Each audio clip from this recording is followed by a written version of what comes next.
Players gather to cast powerful spells, some of the oldest and most powerful in the history of Magic the Gathering. Carpet of Flowers, Veil of Summer, Xanath Swarm, and many others. Battling head-to-head in brutal combat, they all have one thing in common: to uphold their legacy in the search for eternal glory.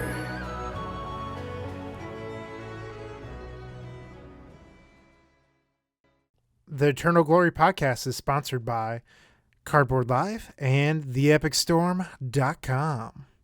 Eddie Zamora here for episode 17 of the Eternal Glory podcast with your favorite boys, Bryant Cook and Mr. Anurag Das. How you doing, boys?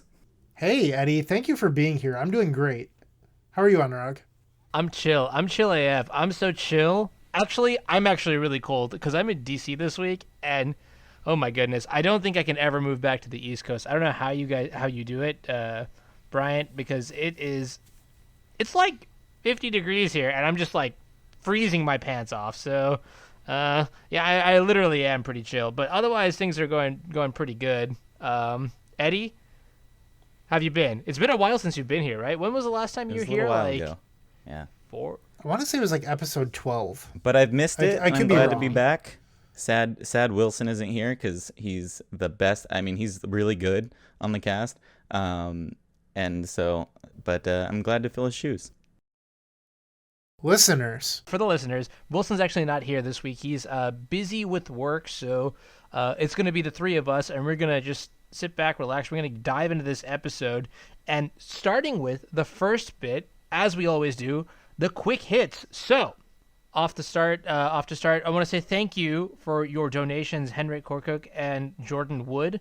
Again, your contributions and the contributions of everyone else who has helped us before, goes directly into the podcast, makes it so that we can actually run this thing, and, also supports Force of Phil, aka Phil Bleckman, aka our editor, aka go follow him on Twitter, aka go say thanks to him. Thanks, Phil. Yeah, so we really appreciate all the support you guys are showing us, and you guys are awesome. We could do this without you. That being said, let's talk about what's been going on the day-to-day. I guess I'll go ahead and start. So this week, like I told you guys already, I'm in DC for work because it's just part of my job now. Since I moved to San Diego, like I come to DC once a month or so, consulting something. But I also was at Internal Weekend this past weekend, Halloween weekend, and that was weekend. It was pretty good. I think I saw you. Weren't you that guy with the blazer and the shirt? Where were you?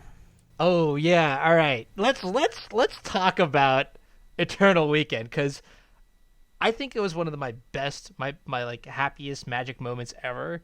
So for anyone who didn't get to quite catch the coverage of Eternal Weekend, I actually got to do commentary for the main event, the Legacy Champs, and yeah, it was absolutely incredible. So I think I did 2 rounds of commentary in the Swiss. That's 10 rounds. So I did round 8, which was a really cool Storm. No, was it Storm versus Delver? I think it was Storm versus Delver. Yeah, and then. So I did commentary on that matchup, and then in round 10, I think I'm just kidding. No. Maybe it was the other way around. I did commentary on a bunch of matchups, and it was really awesome. And then we moved to the top 8, and I kind of just like did commentary on like a large majority of it, and it was so much fun because I got to hang out with Mike Noble, Mike Hornung. I got to hang out with Eric Virgo, and I also got to do commentary with Randy Whaler, which was pretty awesome. This is like going to go down as like one of the most memorable Magic experiences, and I hope they're just, I don't know, like I can't really explain it, but now that I've done this, I just want to do more, and I don't want to stop. You know what I mean? Like I'm just like start commenting and everything. I'm gonna like walk out the hotel tomorrow and be like, all right, and the guy crosses over the street with the car on the red, and okay, this joke is kind of boring, but I do really want to say like thanks a lot to the Card Titan staff. And very specifically to Nick Koss for giving me this opportunity, to Jeff Foster as well for giving me this opportunity, and you guys are awesome. Shout out also to Danny West because he was in the booth with us the whole weekend, and I mean it is just so much fun, like hanging out with people and doing things that you're really passionate about. So So, do you have anything else coming up for commentary? Like any local events, or by local, I mean like some people stream PTQs or things like that. Anything else coming up? yeah, so in terms of commentary, I wouldn't call it local, but this past weekend was the Orlov Legacy Tournament. It's Beijing's like biggest legacy tournament. So I think they had like about 100 players or so. So it's a reasonably sized tournament. That's like 7 rounds of Swiss and then a cut to top 8. No, it may be like a 2-day event. I don't know the structure of it all. But last year, Lawrence Harmon and I, we did commentary on the rounds in the main event. And this year we're going to run it back, but I'm thinking of expanding the crew to get a couple of your favorite commentators, who I personally love listening to. So that project is coming up. I think we're going to schedule it not this week because this is the weekend of the MC. Not next week because it's the SCG Envy, but the week after. I think that was a free weekend where everyone's going to be able to come together. Is that the tournament that our favorite Cardboard Live member James Shue is heavily involved with? Yeah, there it is. That's the one. You're right. What does that say about Wilson? Well, Wilson's our favorite member of the Eternal Glory podcast, right? Wilson sucks. Do. Wilson. All right. So yeah, and then I mean, besides that, I'm also one of the things I do every week now for the next few weeks, the next few months almost, is the Legacy Premier League. And, yeah, so we're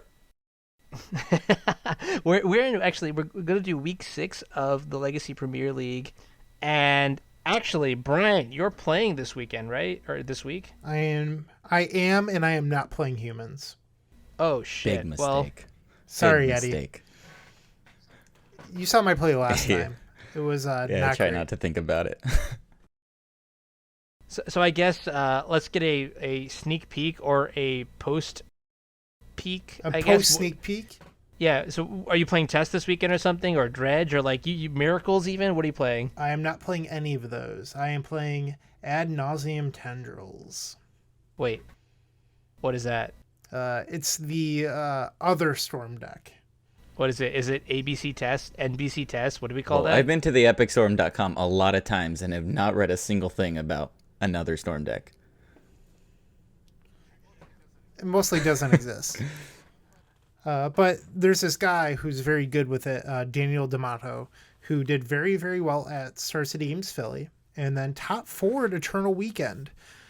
We've secretly allowed Daniel into the Grixis Goblins chat, and Daniel is a regular there. He's a great guy, has a lot of good insight. And when I was brainstorming decks that I thought would be good against Phil, Ant seemed like a very solid choice. Phil likes to play mid-range. Phil is my opponent for the week 6 of Legacy Premier League, and Phil likes to play mid-range decks that, are very grindy, and I was trying to think of a deck that I could play that is good against that. And I was thinking about a Grixis style deck, maybe 4-color control, because Cowgan's Command is so good against decks that Phil would normally play. And then I was like, why not just go over the top of whatever Phil's doing and play Storm? I said I wouldn't play TES. Ad Nauseam Tendrils is not exactly the same. Wink, wink, nudge, nudge. And Cheat. yeah, here we are. Okay. Yeah. I mean, that's pretty cool. I think. All right. I'm gonna call the shot right now. I think you're going to win against Phil, and I think you're going to win 2 games to 0 because I got your back. You might. My hope is Aw. that you win with Empty the Warrens. At least one of the games. I'll do it for you. Wait. So I think we know I know the matchup. You already know the matchup too. But Phil's playing like the Naya, Dark Depths, Loam, whatever deck, whatever the name you want to call it. That like Zan Syed's been piloting on the SCG tour in the past few weeks, right? So I think that you're pretty favored. I mean, I don't know Phil's exact list, but like outside of like maybe like spheres, chalices, things like that. Does he even have like? I feel like the pre-board game should be like a piece of cake for you, right? Because they don't really have proper interaction, and then the post-board games I think will be a little bit dicier. But I genuinely do think that you're going to be ahead in the matchup. So So something interesting about the matchup from the Ant perspective, because it's not TES, is you can't just win through a Veil of Summer. Normally with TES, you're like, okay, you have Veil of Summer, I'm just going to Grape Shot you for 20. Well, with Ad Nauseam Tendrils, your win condition is a black sorcery, so it doesn't quite work that way. So Tendrils of Agony will counter, they'll draw a card, and then you're kind of just like SOL. So you can choose to sideboard in Flusterstorm, or you can rely on Empty the Warrens, which goes back to what Eddie was hoping for, which I think is actually like somewhat realistic, because I expect Phil, I haven't seen Phil's deck list yet, but I expect Phil to have 2 to 3 copies of Veil of Summer, and it's going to put me in an awkward spot. Like, do I board in Flusterstorm for Veil, or do I just rely on Empty the Warrens against the deck making 20/20s? I don't know. Taking a quick glance at a few of the deck lists that have been posted on MTG Goldfish over the last few weeks, none of them have Veil of Summer in them. So maybe... Oh, shit, Phil! Maybe you'll just power through. Yeah. I mean, I'll preemptively get the body bag for Phil. I got you. No, Phil, I'm just kidding. Phil, I love you. Best of luck. That's going to be a fun match to watch. So be sure to tune in to it. Not this week, obviously, because it's going to be done by now. But obviously, the next week, be sure to tune in. It's going to be a good time. A lot of really good Magic players in this event, like Gold Pros, Plat Pros, whatever. I don't know. Podcasters. Yeah, exactly. Content creators. So all in all, Bryant, let's transition to you now. You tell me, what have you been up to? How you been? Well, how you doing? Anurag, you were talking about that lovely East Coast weather. Last week, I left Syracuse, New York, to travel down to Charleston, South Carolina. Syracuse was a lovely 45 degrees, and I landed in Charleston just hours later, and it was 85 and humid. It was quite the difference. And then the next day, it promptly dropped down to 50 degrees, and I was freezing. But the wedding I went to was beautiful. Charleston was beautiful. It looks exactly how you would imagine. It looks like an 1800 city on the water. It's just gorgeous. I wasn't expecting palm trees, for those of you that have never been there. It's just, you're not in Florida. You are rather far south, but I just didn't expect to see palm trees, so that kind of shocked me. I found out that Bill Murray lives in Charleston. Did not get to meet Bill Murray. I would have settled for Danny McBride. He also lives there. Didn't happen. Did you eat at Hall's Chop House? I did not. I did eat at a place called Lewis's. It was the best rated barbecue place down there, and it was delicious. My fiance went to med school there, so I hung out a lot in Charleston, and I gotta say, it is great. Like, that's the kind of place that I would like to retire. You know what I mean? And once I take my copious amounts of money that I've made from streaming Magic the Gathering full time, I'll just go to Charleston, retire, and just eat Hall's Chop House every day. Yeah. The first night we were there, we got in. It was actually Game 7 of the World Series, and we were like, hey, let's grab food. It's like 10:30. We asked the concierge, what's still open at this time that you would recommend? The concierge recommended some sort of bar, brewery sort of place. We got there, and it was by far the worst food we had all weekend. It was like cold bar food. So concierge at Hotel Indigo, you did me a disservice. Yeah, 1-star Yelp review, but really, no, don't do that. But yeah. But do you have any other tournaments that happened recently or anything like that? Or I do. I guess I could not talk about my personal life since no one cares about that. I went to Leaving a Legacy Open 5 in, what is it called? Acton, Massachusetts. I just really, really wanted to see those other podcasters. That would be Gerald Meme and Patrick Uglow. So I rode with our fan favorite, Dick Fisher, who didn't donate this week, Dick. And wow. I was saying his name. Oh, okay. Clever. Dick Fisher picked me up at 4 a.m. and drove us all the way to Acton, Massachusetts. It was about 4.5 hours. He was very excited to meet Pat and Jerry, and I introduced Pat and Jerry to Dick Fisher. He was very happy. Dick played the Black-Green Turbo Depths list with Petals and Spirit Guides and stuff like that. With, what's that new card? I can't think of it off the top of my head. Once Upon a Time. And he said he was very underwhelmed. He said for the majority of the event, he actually wished that it was Sylvan Scrying. And then Curtis actually ended up winning the event with Turbo Depths with Sylvan's Crying, so it's kind of funny how that poetry worked out. I didn't tell Pat and Jerry that I was going to be there because I had won Leaving a Legacy Open 1. And then for the second one, Pat and Jerry screamed from the rooftop that I would be there and there was a bounty on my head, and everyone packed a ton of Storm Hate. And both myself and Anthony Laverde scrubbed out. And if you don't count Leaving a Legacy 2, Anthony and I have top 8'd every single Leaving a Legacy Open. We both have 3 top 8s out of the 5, and both of us have skipped one event. So that was a bad weekend, so I didn't tell them I would be there, which led to, once again, another top 8 for me. Going back to what we talked about a couple weeks ago, I played Tormod Script, and then round 1 promptly faced Black Red Reanimator. How does this keep happening? Like, ever since you added that card, your round 1 of every single tournament just has been Black Red Reanimator. It's like your Tormod Script is just like a magnetic device or something like that. It's just like pretty ridiculous. But I'm hoping you won this round. I did. So my opponent was actually Hal Bernstein. Great guy. He's honestly like one of the best opponents I've had in a while. It's just, It feels so bad sitting across from him, knowing he's going to crush me, but he's so nice. Like, it does like take this thing away a little bit, but at the same time, I'd rather not be sitting across from Hal. I actually played against Hal at the Grand Prix in Atlanta at round 9 of day 1. So I also met him. And I don't know if you remember this, Brian, but like you told me like that, like when you got paired for your first match of the day, you were like, fuck, I'm playing against Hal. And did you remember? I literally remember that you said that. And that actually helped me. I still got crushed in game 1 because it's Black Red Reanimator. But I mean, it's just kind of cool. And then we had like a really like awesome conversation. And I think at one point in game 3, like there was like an Iona in play and some crazy stuff happened, and I was able to win the game after the Iona had gotten into place. It was a great match, and I had a great time talking to Hal about the match and just like in general. I don't know why I'm saying all this. I guess I'm very excited that Hal had quite the event. He also played against Itai Ben Sasson. Sasson. And so he faced a lot of very skilled Legacy wizards. Itai played at the Leaving a Legacy? No, this was Atlanta. Okay. I faced Hal round 3. Itai faced Hal round 5 or 6, and then apparently Anurag did round 9. Tough day. Nice. Hal beat me at the first Star City game Syracuse this year too, the one in March, on my birthday.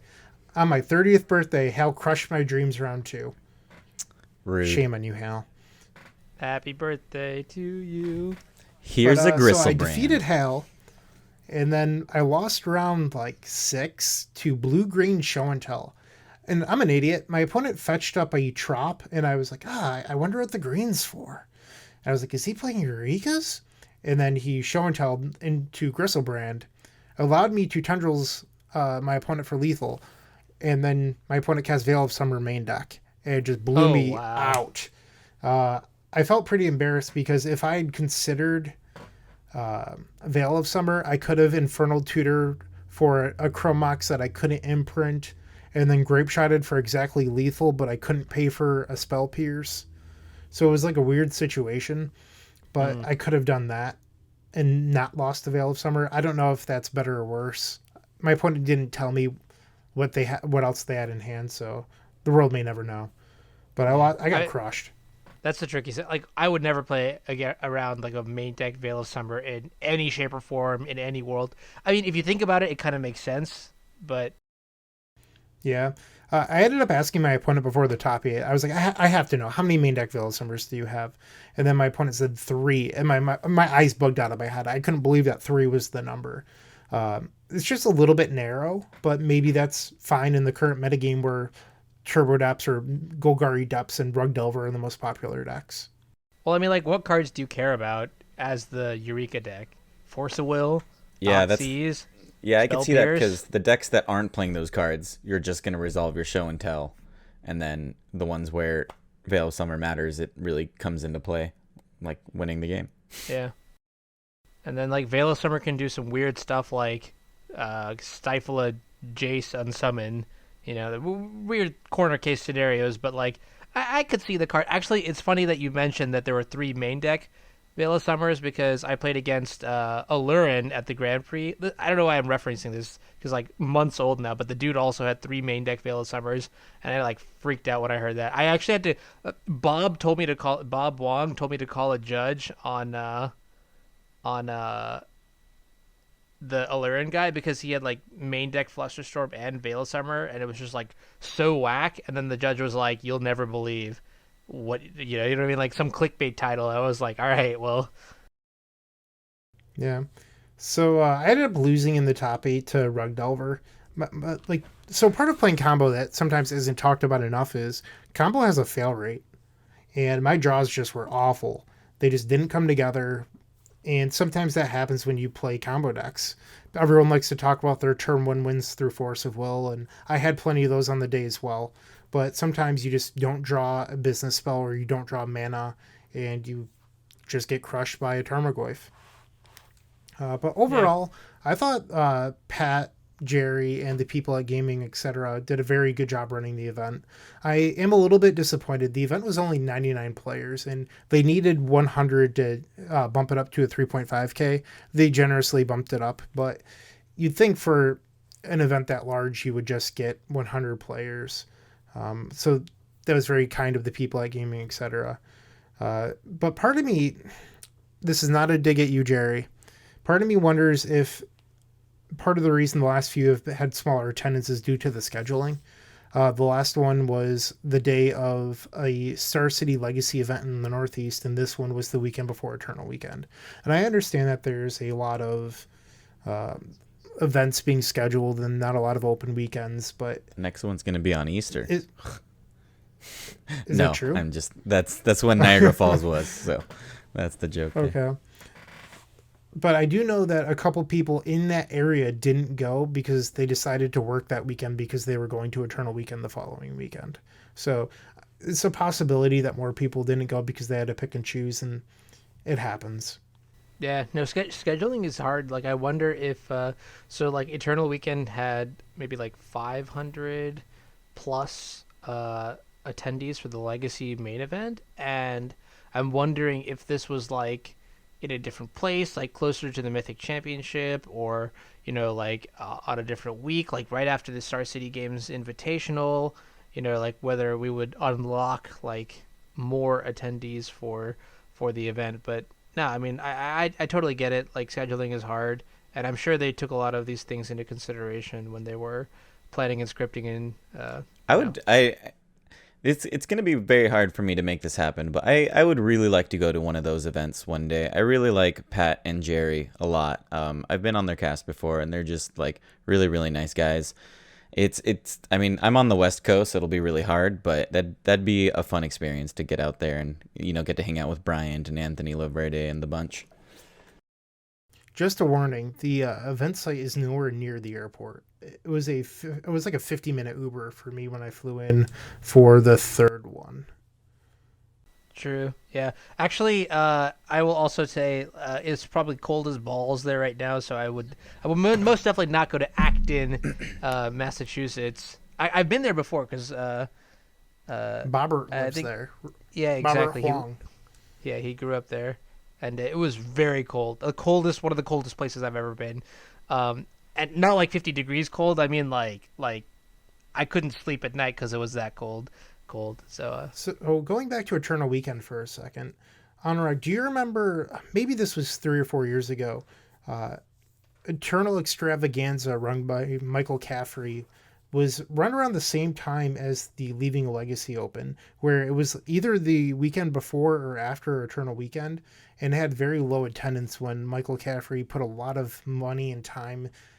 He rented out the room that Star City Games does in Baltimore in the basement of the convention center. He was expecting like 450 people and ended up getting 200, and essentially just gave away a ton of money because all the prizes were guaranteed. Caffrey bought everyone $15 deck boxes for when they signed up.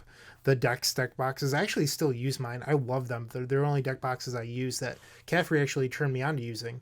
And he did this nice service for everyone, and just no one showed up because it was so close to Eternal Weekend.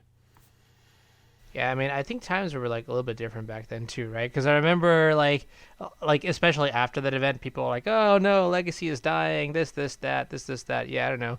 Um, like I said, scheduling is hard, and honestly, props to the people that are able to do it well. Certainly not one of my fortes, but yeah. Eddie, how's your life been? It's been a decent bit, like I said. It's been a decent bit since we heard from you last. So, what are some of the big things that have happened with you Oh recently? man, it's been a busy last couple months. From traveling to Portland whenever I can to visit my girlfriend, to just work. But about a month ago, I got to go to TwitchCon, which is super sweet. I'd never been, and actually got to hang out with Anurag Das and Wilson Hunter. Did you have such a good foghorn like sound effect thing? Oh, Like Eddie's like doing this all like live. It's not edited by Phil. It's very good. Okay, sorry. Go ahead. Go ahead. No, had a ton of fun. Just hanging around the convention, meeting Magic players and the streamers, the like, and it's a very very strange experience. TwitchCon. It's like the internet. It's like a pop out book for the internet, and I can't quite explain. It's something you'll have to try, but. Went out for drinks with Anurag and Wilson. Had a wonderful time. Would do it again. We missed Bryant, of course, but he was. We got Del Taco We together. did get Del Taco together. That was great. Thank you to Anurag for letting me crash on his couch, more or less. Then I went to Hawaii a couple weeks ago, which speaking of humid. You walk outside of that place and you just feel immersed. It feels like you're swimming through the air. It's so it's great. It's cool. The beaches were beautiful. I did all the Hawaii things. I went snorkeling, went to the beaches, zip lining, and because of that, I wouldn't even have called it a vacation. It was like a travel. We did a bunch of excursions and stuff. So I loved it. I absolutely would do it again. But by the end of it, I was so tired because we were from the get-go. We wake up, go do stuff all day, have drinks at night, rinse, repeat for 7 days. It's like a workout, but like the weirdest workout you've ever done. Exactly. But it's really cool. I'd recommend it to anyone. Obviously, we were in Kona on the Big Island. My first time there, and I loved it. Were you only in like one city, or did you go around to a bunch of places in We Hawaii? we were in Kona, and we went to all the different parts of the island, which might have been one of the reasons that it felt so like even more active, is because we were driving a lot, constantly on the road, trying to make sure we squeeze in everything we can while we were there.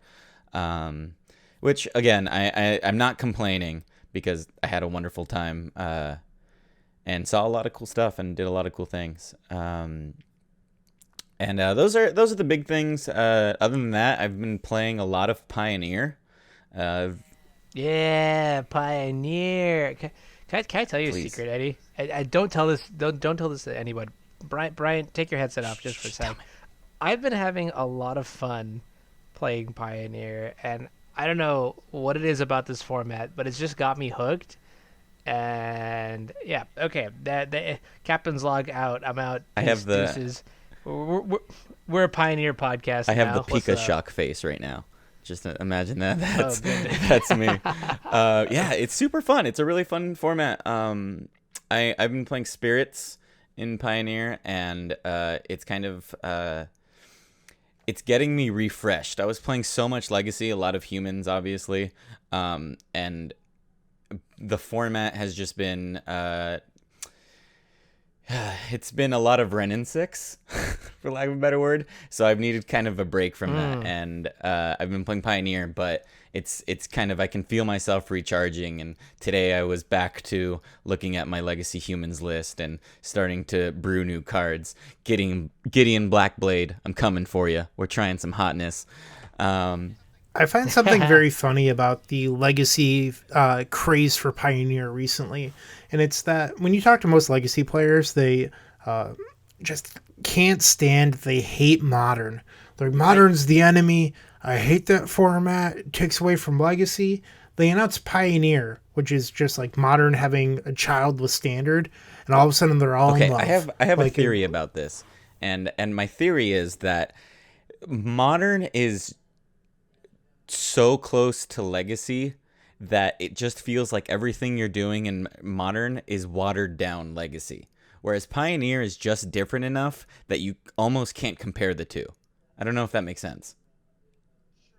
Sure, but Legacy players have been able to play Standard for the last 5-6 years. I mean, I play every format, so I'm not biased or anything. I haven't played Pioneer yet. I've just been really busy the last few weeks, but I do plan on playing it at some point. And Legacy players have had no interest in well, for the majority. There's some of you out there, but like, don't keep up with Standard.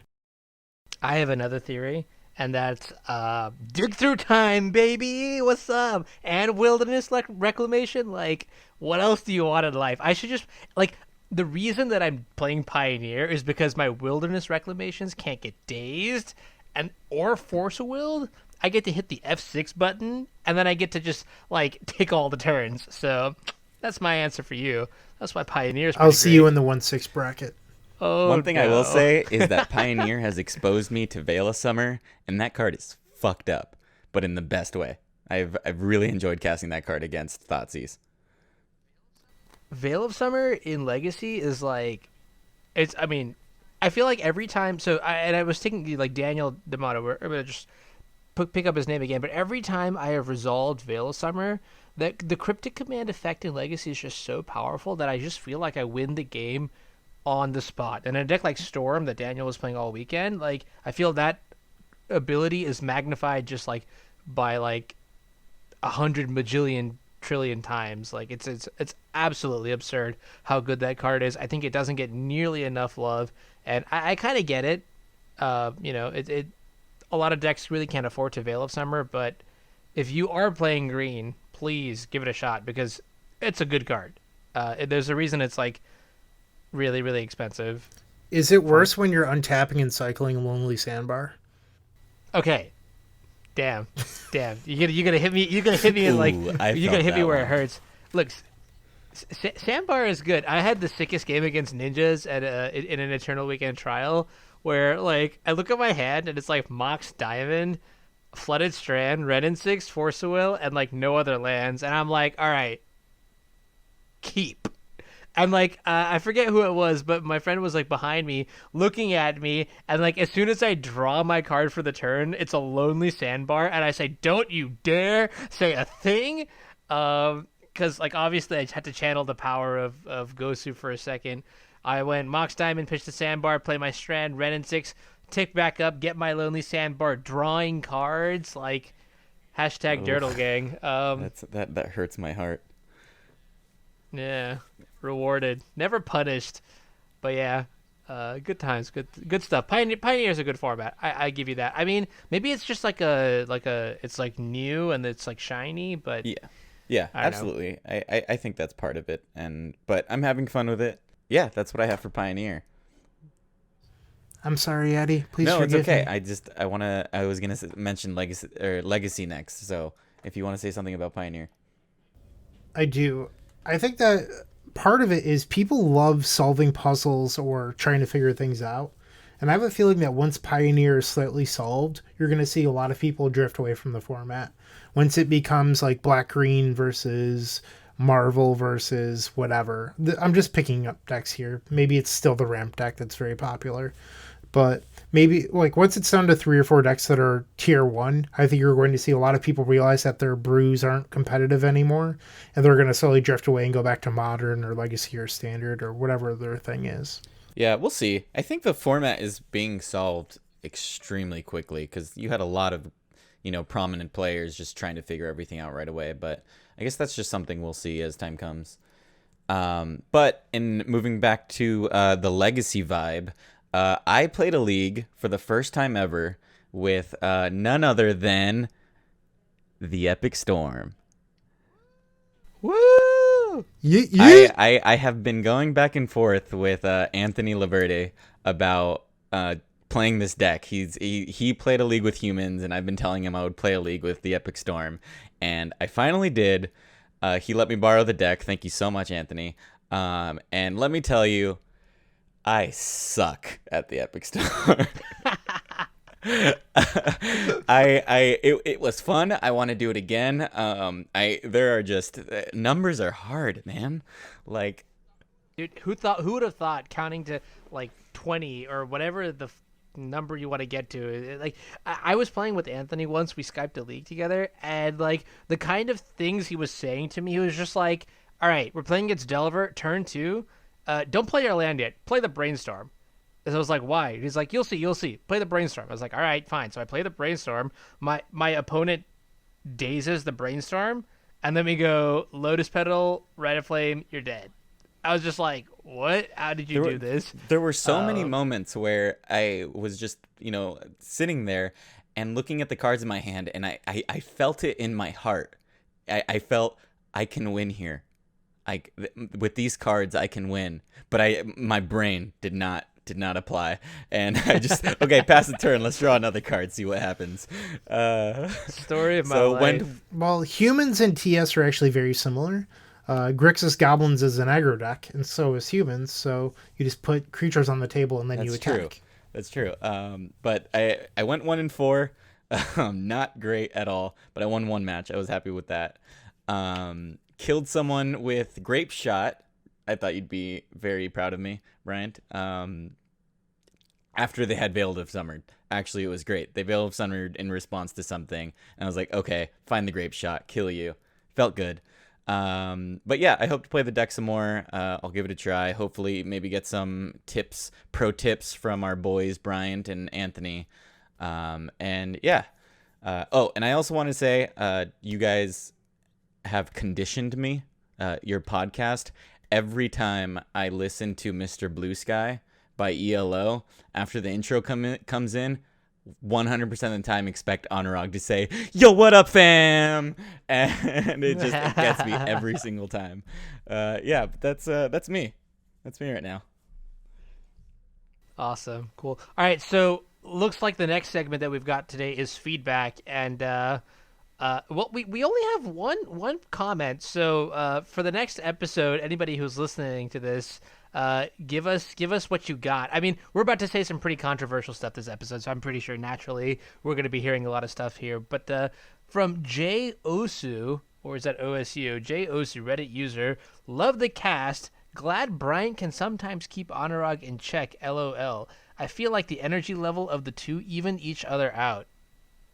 Yeah, we're like DNA. I'm like the A's and the G's, and he's like the damn, I was trying to look smart here with my science, and I don't know. But yeah, I actually I realized this when I was at Eternal Weekend. Like, I was going around and like I advertised myself as like a really high energy commentator. I was like, yeah, when I was in the 8th grade, my math teacher called me a puppy, and they were like, "You're hired," and I was just like, cool. Weird. You said the same thing when you applied to the Eternal Glory podcast. .com. Can I say it? When I listen to the podcast on my drive homes and stuff, I listen to it at 1.25 speed, and Bryant sounds like he's speaking a little quickly, and Wilson, funny enough, sounds like he's speaking at a normal pace, and Anurag just speed of light. Oh my goodness. Yeah, I like to think that I can fill dead air a lot, but it gets to the point where just like my brain doesn't shut down because I'm just like, what comes next? All right, what comes after this? What comes 3 turns in the future when my opponent's got 2 Delvers in play? I just baited their Force Will, and I know that I don't have a Terminus on top of my deck. What then? Anyways. But thanks for the comment, Jay. Yeah, I'm glad you appreciate our chemistry. I really do think that we all work together. And I got to say, Eddie, our chemistry is also fantastic. Let's dive into today's topic. So we actually just wrapped up with Eternal Weekend. And I know that's like a transition, but we got a lot to say. And we're already like 40 minutes in. So Eternal Weekend was this past weekend, and the top 8 was extremely diverse. We had 7 out of 8 different archetypes that I'm just kidding. We had 6 Delver decks in the top 8 with Storm and Bug Depths. And so today, Womp. yeah, and so today we're going to talk a little bit about what we saw in the top 8 and why we think it came up, and we've got a question that I certainly have some thoughts about. All Delver decks are the same. Yeah, so let's go into some detail. Eddie, what were the top 8 decks that we saw at Eternal Weekend? Okay, so in no particular order, we have Is It Delver, piloted by Patrick Owens. Kind of a point to make is this is more of the burn style Is It Delver, with Storm Chaser Mage and Fire Blast and such. Moving on, we have 4-color Delver, piloted by Jeremy Fehan, one of those. Classic, basically, Grixis, Teamer splashing black for the Abrupt Decays and Grimag Angular and such. Dan Savage piloting another Is It Delver list. This one looking a little more like what we've seen more recently with Arcanist and less burn, more of a going mid-range G style. 2 Brazen Borrower. 2 Brazen Borrower, which is super cool. I really like that card. We'll get to that later. Another 4-color Delver list, piloted by Adam Vincic, I'm going to say. I believe that's just Rug Delver. With Oh, Yeah, I think extraction. it was mislabeled as 4-color on the site because of surgical extraction or something in the sideboard, but it's just another Rug Delver deck. Also with Stifles. Yeah. The Daryl Ayers style list. This is proper Canadian. Then we have our boy Daniel D'Amato, or as I hope it's pronounced, D'Amato, on Ad Nauseam Tendrils. All right, we're going to have to kick Eddie out of the cast. We can't have that. More like we have to kick Brian out of the cast. D'Amato, yeah. Who doesn't love it? Moving on, another Teamer Delver deck, piloted by Tom Hertfelder. I believe Tom actually won the event. Is that correct? He did, yeah. He played against Dan in the finals, Dan Savage in the finals. Very cool, very cool. Congratulations to Tom. And Turbo Depths, piloted by a Humans chat member, Jason Murray. Why he wasn't playing Human, AKA, I don't know, but congratulations to him anyway. Yeah, AKA Louis Nil on social media. And Jason, congratulations. I see him in my chat all the time, so I'm going to give him a shout out here. I really do. I was really impressed with his play, whatever I saw over the weekend. I mean, the top 8 match was a little bit rough for him. Remember, Brian, you were talking about the fail rate of combo, and I think it hit him in the top 8, at the obviously worst possible time. But otherwise, whatever, from what I saw, I was very impressed with his play, and honestly, he deserved to be there. And one caveat too is I don't know if we mentioned this, but Jason was actually on Bug Turbo Deaths, so the Tom Hep special, if you will. Hey. Just to note, the list that we have in front of us are only 6 of the top 8 decks. The lists have not been published yet by Card Titan. The other 2 decks that were not discussed were there was a second 4-color Delver deck, and what was the other deck? A second Rug Delver deck, I believe. Was that it? It was basically 2 blue-red, 2 4-color, 2 Rug, and then 1 of each of the combo decks. Oh, I think we might have one mislabeled. According to Reddit, one of them was Bug Delver, unless that was a typo. That's a typo, yeah. Okay. Yeah. Never believe Reddit. There are 7 in our images here, I think. What are you talking about? Reddit is literally I want their feedback, Brian. Don't brainwash them here. But anyways, I think the point that we want to drive home is that Delver absolutely massacred this event. I mean, obviously you look at the top 16, maybe the top 32 to get a better idea of it, but the winner's bracket was just Delver floating to the top like an ice cube. It's pretty crazy how well Delver has been doing lately, and I know exactly what card is causing this to happen. Both by including the card and by not including the card. This is gonna be weird, but I think Red and 6 is driving Delver. It's really carrying Delver really, really, really hard to the point where I'm not even sure. So Toby Henke on the Channel Fireball website wrote an article about the GP results for Atlanta, and what he did was he took all the matches that were played and then found a matchup versus matchup number and percentage. And what he ended up finding out was that Rug Delver, basically, Teamer Delver, had a 55% win rate. You want to hear something crazy? You remember when Deathrite Shaman got banned? Do you know what number WotC cited for their reason to ban Deathrite? They said Deathrite was present in 55%, or no, it was just omnipresent in the format and had a 55% win rate, which means they were not happy to see just a card that played do that well, which means who knows, in the future, Red and 6 may not be a safe card to invest in and play with and make your new best friend. I would like to see maybe if WotC does have any plans for whatever bannings that they're gonna do, is if they could tell us in advance, hey, we've noticed that Red and 6 is doing really well. We're going to keep our eye on this, and then that way we get a heads up sort of thing. But in general, I think, and let me know what you guys think, Eddie and Brian. There is this growing sentiment that it's Red and 6 is a card that should be banned, or that it's not as broken as Treasure Cruise, for example, but it makes legacy games very uninteresting and unfun. So, hold on, Eddie. Hold your horses. I saw you trying to jump the gun. What I found interesting was I was at home watching coverage, and a lot of people weren't screaming ban Ren and 6. They were screaming ban Oko.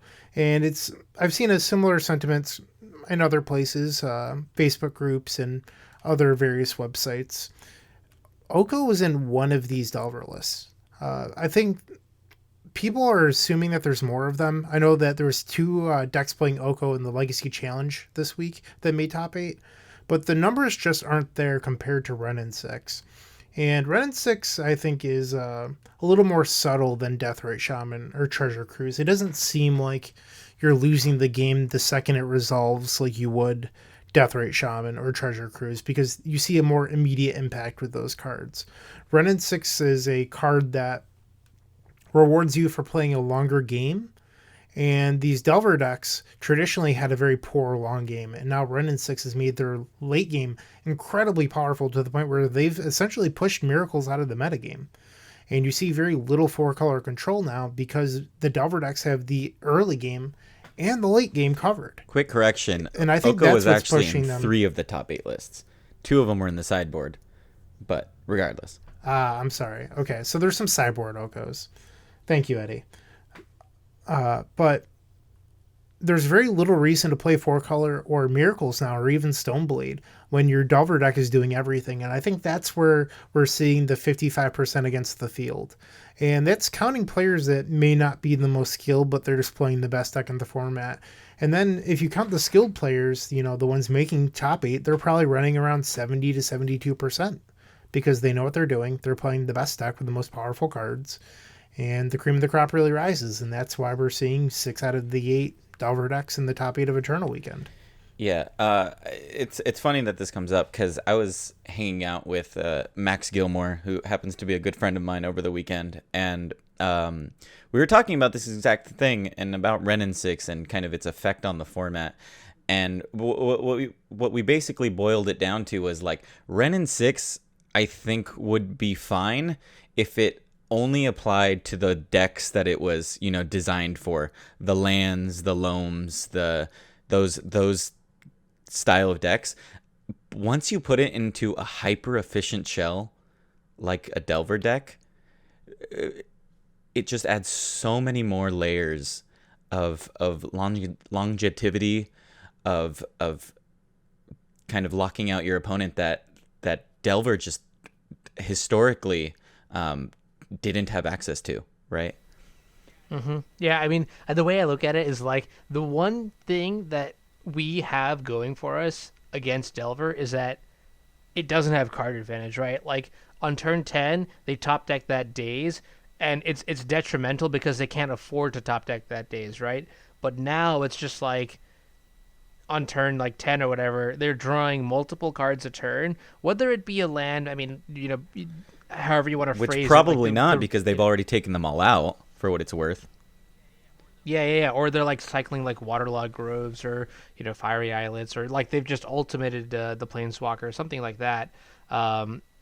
It just feels like we're breaking rules, I guess, in the sense that like Delver is like decks are supposed to have downsides, right? So for example, we've talked about it before, how like Astrolabe means that you don't really get to punish these 4-color decks like you used to, because well, they just have basics and then all their colors.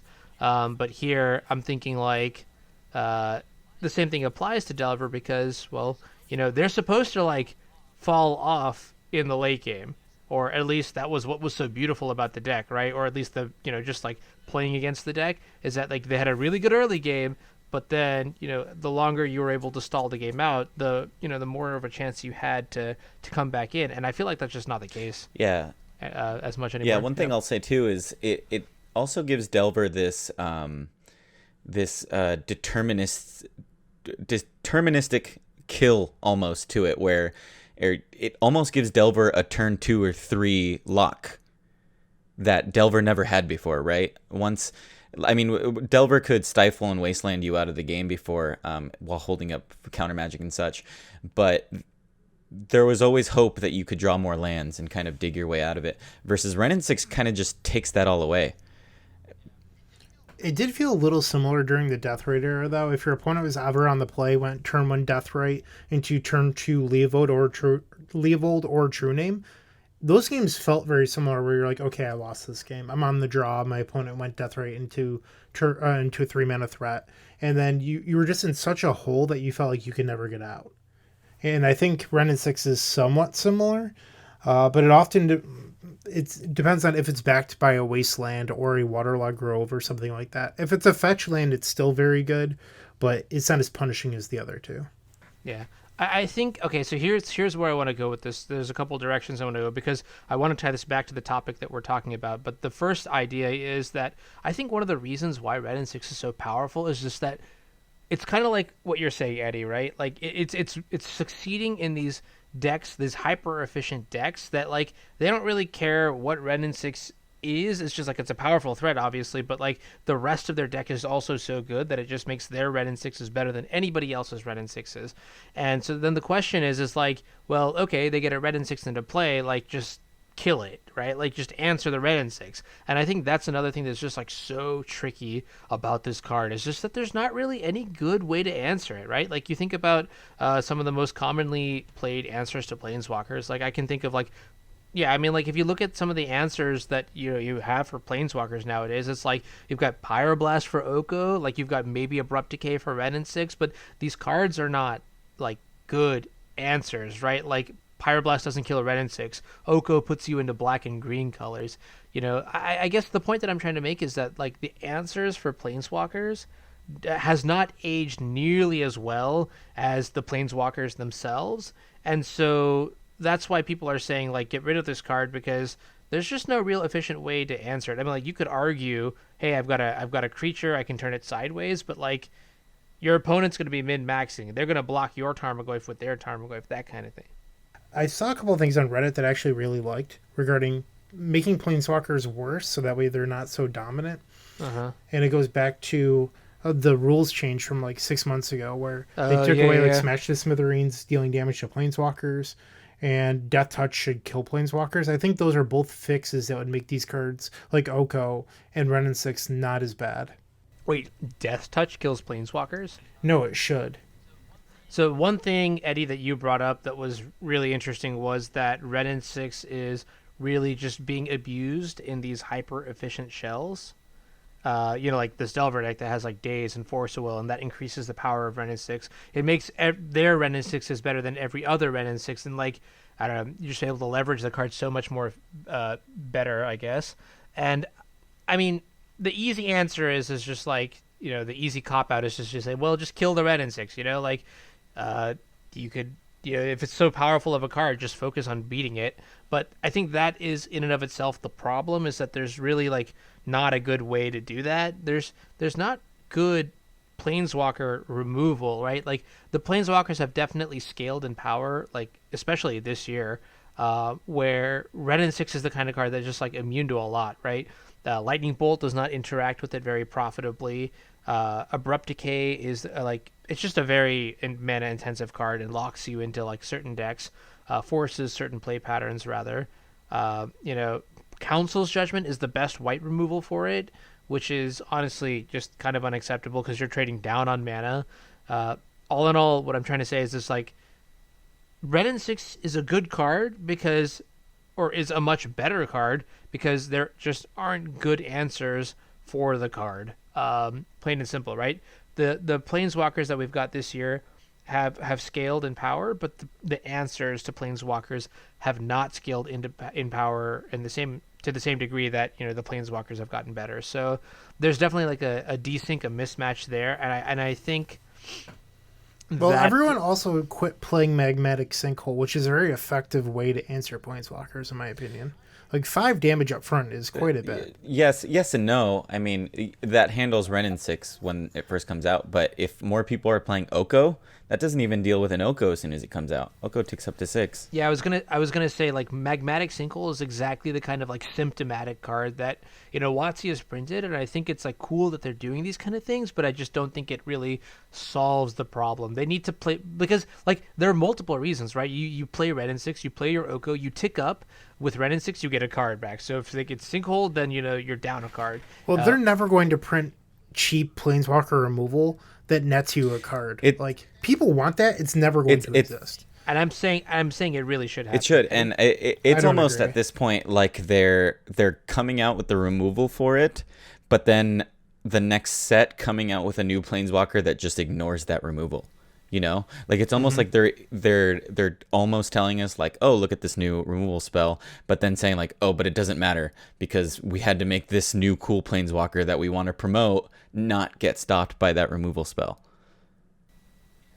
Yeah, I mean, that makes sense. I mean, like, I feel like other video games do that a lot, or other games do that a lot. For example, like in League of Legends, you'll have like patch changes where they'll like buff certain characters that they might want to see played more than other ones, things like that. And that could be the case with like how we cycle through planeswalkers and things like that, where first we were seeing a lot of Narset, Teferi, and Karn, then a lot of Red and 6, now maybe a lot of Oko, and that's just based on like whatever surrounding cards are printed with it. So maybe you're right, Brian, logistically, like, it'll never happen, but I mean, from a like a theoretical perspective, I think it really does need to happen. 1 or 2 mana removal that nets you card advantage would be incredibly unhealthy for the game. I just don't think that's where Magic should be. And if someone's investing mana into a cost of like Red and 6 it has a cost associated with it. Like, you're forced into playing red green. It's why we haven't seen Grixis Delver or playing Oko. Now you're playing blue green, which isn't a super desirable color combination outside of like Rug Delver. Like, there's cost to playing these cards, and just because they're getting a food token or an elk or a land doesn't mean that you should get to draw a card off a removal spell or anything silly like that. Like, cheap, efficient removal that kills a planeswalker is super desirable, and I don't think that there should be much tacked onto it. That's my personal opinion, and I know it's not popular, but I think that would be incredibly unhealthy for the game in the long run. Yeah, I mean, that's obviously like the hard part, right? Like, I spent a long time just like in recent just trying to figure out like what would be a good answer. Like, what, like, you're kind of right? If you make an answer that's too broken, then you just completely shut out the cards entirely. So it is a matter of balancing, and I think like you want to have to work for it, but also you don't want it to be so hard to resolve or so hard to interact that it's not worth playing the card. Like a card that says destroy target planeswalker, draw a card is probably not good enough. You know what I mean? And that just tells you like how, because it's just like too narrow, that kind of effect. So that just tells you like how constrained the list of potential answers actually is. I don't know if it's something like an Abrupt Decay that destroys. Never mind. I'm not even gonna try and like it just hurts my head to try to think of like possible solutions. But there is one thing I would like to see. And and it's been brought up a couple of times in the last week, but I think they should undo the Planeswalkers rule change that they implemented 6 months ago, where effects like Eidolon or the Great Revel or Smash to Smithereens or Chandra, Torch of Defiance, where the damage off these effects can't deal damage to Planeswalkers anymore. And I think that really pumped up Planeswalkers to make them even better, because now these Planeswalkers left are going unchecked. Where previously you could hose them down, because 6 months ago no one was complaining that Planeswalkers were too good. Jace the Mind Sculptor was barely seeing any play. I mean, you probably didn't like that, but we weren't having the issues we're having now.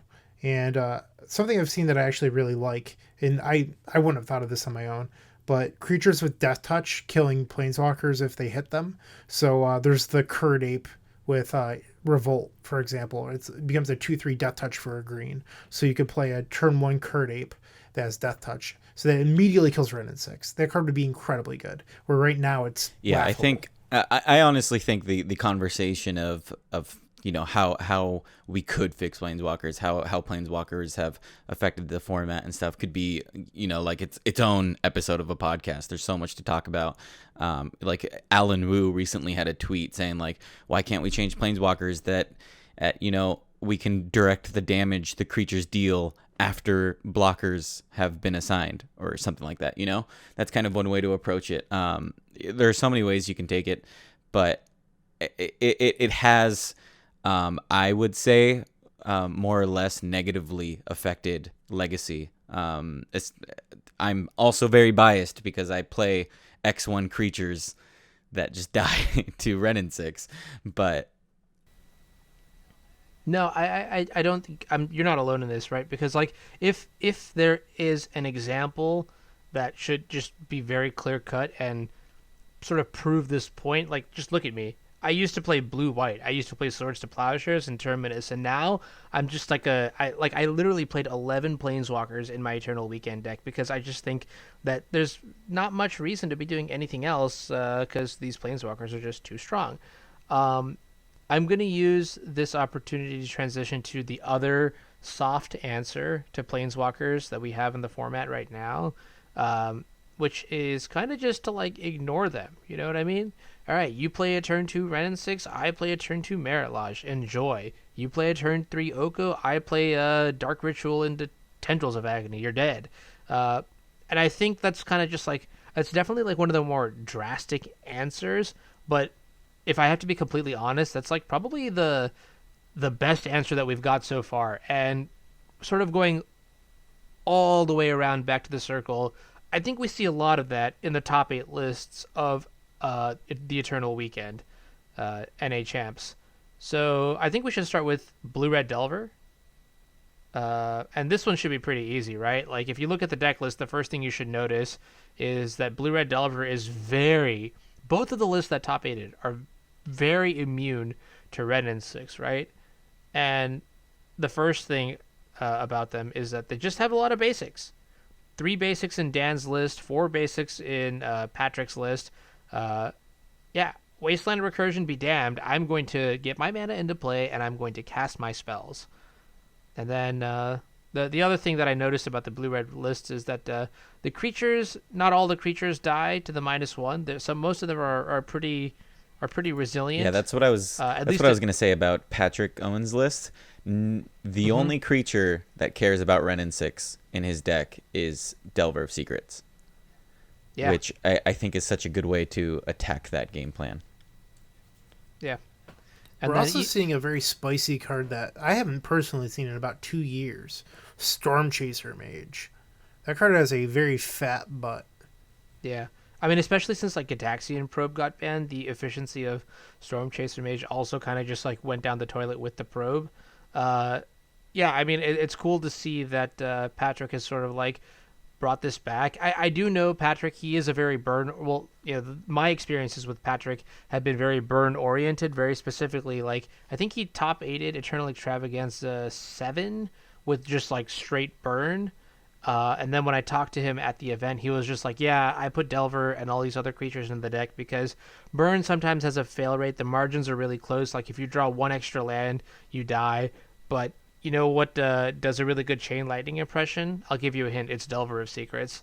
Yeah, this I love this archetype. I love this style of Delver. When I was first getting into Magic Online, this is the deck I played. These were the cards I had access to be honest with you. But I just had so much fun playing it. The blue red spells prowess deck. It was just so much fun to play. And I gotta say, of all the deck lists I've seen that play this card, this is gotta be my favorite Dread Horde Arcanist deck.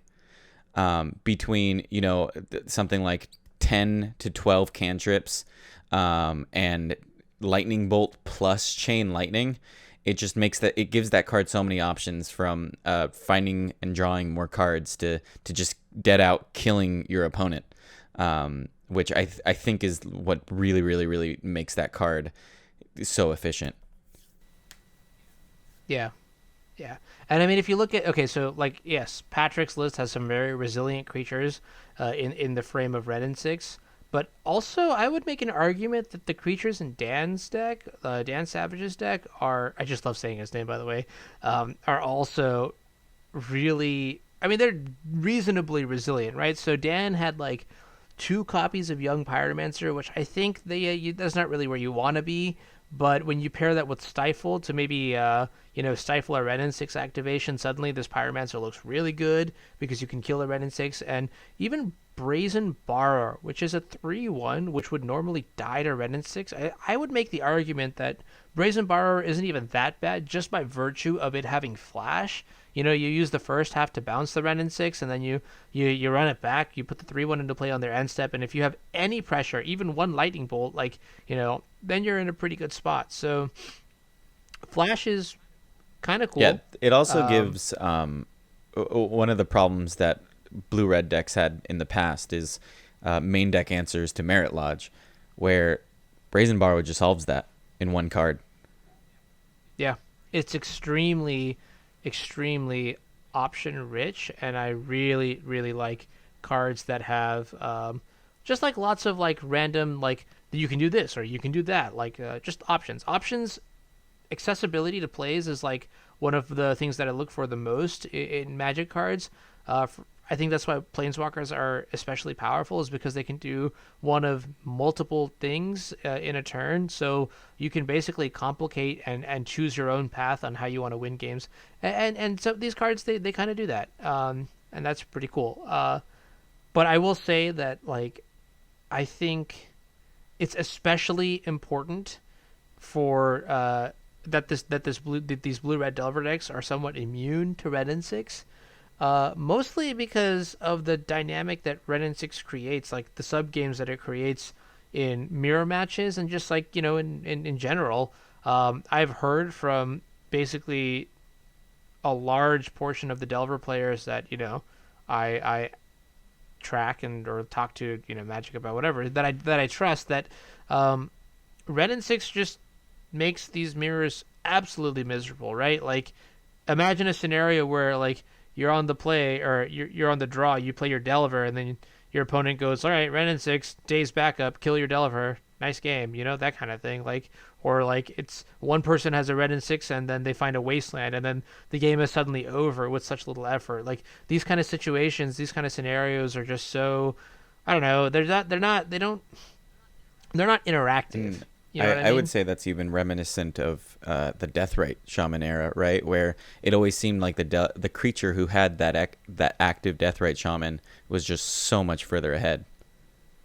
Yeah, and that's actually really telling. I really like that example, because that just sort of tells you, maybe, like, I know red and 6 isn't Deathrite Shaman, but that you can make these sort of like analogies is a little bit alarming. So.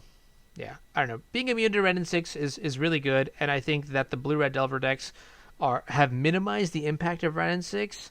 It is a real reason to play it, and that's why I think they're in the top 8.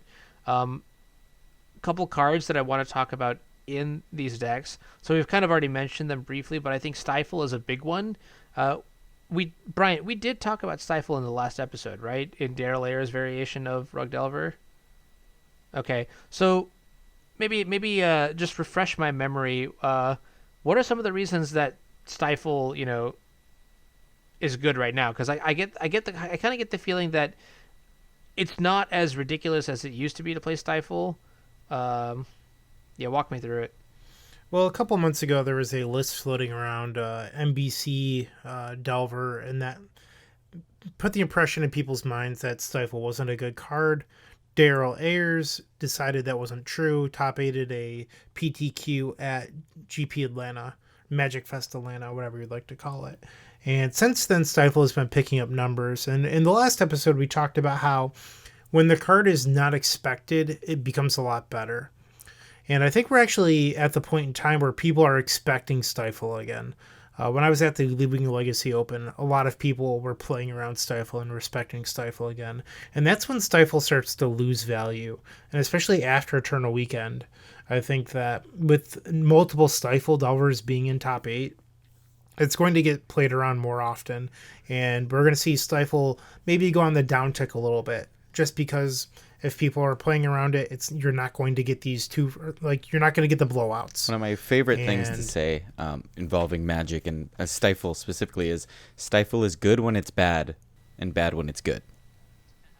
That's funny. Yeah, I mean, I see where you're taking this, Brian, and I kind of want to say that, like, if you look at like a cycle, like a circle of where Stifle, how to evaluate it in the meta, right? So when NBC Rug was a thing, like, this Jundi Rug deck was a thing, Stifle was probably really good because nobody expected it. Okay, cool. So there's that surprise factor. But I also want to say that, the deck that Daryl won the PTQ with was structurally very, very different, right, than what you're saying. Like, it was an actual tempo deck. And I think maybe this is sort of just saying, like this is attacking the format that has adapted to the mid-rangey nature of a card like Red and 6, and it's just like saying, well, hey, all right, you want to play this mid-range arms race? I'm going to go right under you and knock you out before you get a chance to set up.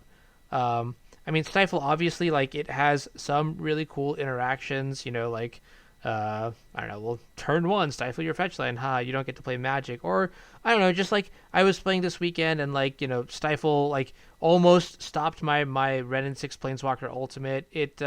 I think we saw in, like, the top 8 of Eternal Weekend where, Stifle did some pretty cool things against other like, Red and 6 activations or Dark Depths activation to, like, buy a turn to deal some more damage, like tactical things like that. I mean, obviously, like, Stifle is the kind of card that you can play around it, and it's the kind of card where it can fall off, but it does force certain play patterns on your opponent, and the rest of this deck is the rest of Dan's deck is kind of, like, well situated to take advantage of, all right, well, if your opponent's not going to do anything for a couple turns, like, I can cement an advantage. And so I guess I know I'm, like, rambling here, so just tell me when to stop, but, like, Stop. So something that I actually would like to say really quick is when I'm looking at these deck lists, the 6 that we have out of the top 8, there's a creature missing that we've hyped quite a bit on this podcast.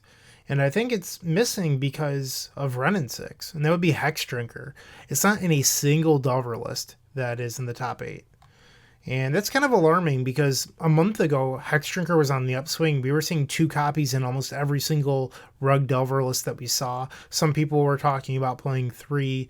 Jarvis said 4 was unacceptable. And now we're seeing 0. I'm still pretty high on Hex Drinker, but I think maybe Renin 6 has gotten the best of it. And I think part of it might be, like you said, the play pattern of Stifle. It's really tough to leave open Stifle and play Hex Drinker. Yeah, and that kind of goes along with one of the reasons people were playing Hex Drinker is to have more turn 1 plays, and Stifle fills that role as well. It gives the Rug deck something to do on turn 1 when otherwise they would be pondering or something a little more proactive in that way. Yeah, exactly. It's kind of a menacing, because I was actually talking about this over the weekend, and I was just like, Hex Drinker and Stifle don't really seem to be best friends, because, like, you actively want to pour your mana into Hex Drinker, and Stifle is like, nope, never using my mana, not now, not ever. Like, I got to keep my mana open as long as they have a fetch land and play, that kind of thing, So it kind of makes sense. I mean, Hooting Mandrills is like the natural go-to to pair with Stifle, just because it is like that 1 mana green threat. And then in the 4-color decks, generally speaking, Hexdrinker gets outclassed by Gurmag Angler, which is, I would say outclassed is a fair word, since you really just need it's like a one-time investment of 1 mana rather than a bajillion mana to make your big beat stick. I don't love Hooting Mandrills in the Rug Delver decks. I think that the card is fine, but when you're running Tarmogoyf, it can sometimes shrink your Tarmogoyf by accident. You're also running Wrenn and 6, and one of the things with Mandrills is you really want to exile those extra lands, and with Wrenn and 6, you really want to be returning them, so there's a little bit of friction. And originally, people were running Mandrills over a card like Nimble Mongoose, and I totally get that. Mongoose isn't really good when it's attacking for 1 into a Wrenn and 6 that's just going to plus up the next turn. But I think the friction there can sometimes be a little bit much, and personally, I'd rather see True Names there. And I get that True Name's tough to cast in your Stifle Delver deck, but I don't know. It pitches to the 6 forcibles you're playing. It doesn't have friction. It's just something I would personally rather play. You want to hear a really cool play? So last week in the LPL, it was in the winners bracket, world champion Javier Dominguez against teammate and beloved video creator Andrea Mengucci, and Javier was playing his Stifle Rug Delver deck, and he had the coolest play involving Hooting Mandrills, which was, all right, targeting Mengucci had a Goyf in play, so Javier pinged it with his Wrenn and 6, and then bolted it so that it had 4 damage, but it was a 4/5, and then he cast Hooting Mandrills to basically, quote, uncounterably kill or deal that last point of damage to the Goyf, which was really cool because he exiled his graveyard and got rid of all the sorceries. So then the Goyf died to state-based effects or something like that. I don't know. It's kind of cool. That is cool. I mean, it's a little bit of a corner case, but it is cool. Back to what Brian was saying about preferring True Name Nemesis over the Hooting Mandrills is one really cool thing about Mandrills is it kind of just ignores True Name. And if you're expecting other Rug Delver players to be playing True Name, then Mandrills is probably right where you want to be because attack for 4, they block, deal 3, Trample is a real keyword in the mirror. Yeah. And I mean, in the context of the blue-red Delver decks is remember, the whole idea of this thing is, in the burn deck, I think it kind of makes sense why we don't want True Name, right? Because, 3 mana for a True Name, which is a powerful threat, is not exactly in line with the bolt your face. Okay, cool. Attack with Delver, bolt your face. Okay, cool. Bolt your face, bolt your face, bolt your face. You know what I mean? True Name is just it's trying to play a much longer game than Patrick wants to do. So I definitely understand why he wouldn't want True Name in that style of deck. Maybe a utility copy in sideboard matchup for sideboard matchups or games, where maybe the burn your face isn't that good of a plan, and you need some other stuff to go on. But yeah, that kind of makes sense. And then in the Stifle list that Dan Savage played, it is kind of I like the Brazen Borrower a lot more, actually, now that I think about it, because it just works so much better with this sort of reactive, control-y. Basically, the reason to not play True Name is because Brazen Borrower synergizes so well with the sort of tempo-y, draw-go, control-you strategy while also beating you down. So I want to highlight a couple of interactions that I noticed of Brazen Borrower in the tournament. And the first one was when I actually played against Dan himself in round 4.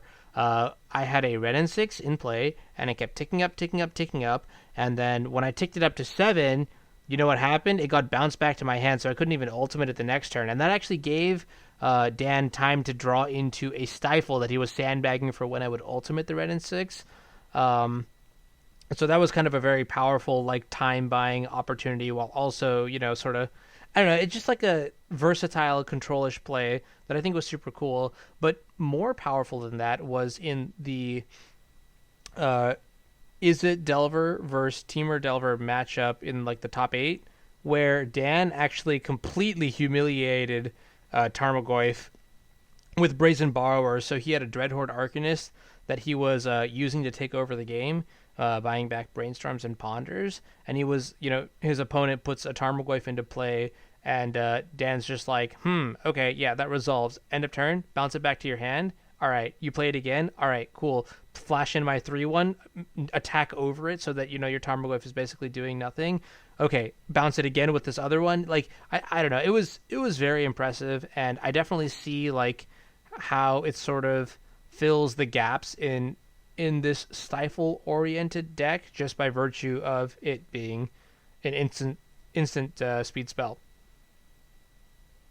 It is. It really is. So... And I don't know. I feel like if we talk about like Storm and depths, I mean, it's pretty apparent that Storm is well positioned right now. I mean, Bryant, you probably have a lot more to say about this than I do. So why is Storm so good right now? Well, Anurag, it goes back to what you were saying. Renin 6 is very popular, and one of your best methods of defeating Renin 6 is by going over it, which means playing combo. You have your Dark Depths, your Storm, your Reanimator. And Storm is very effective at beating Renin 6 because it just plays an entirely different game.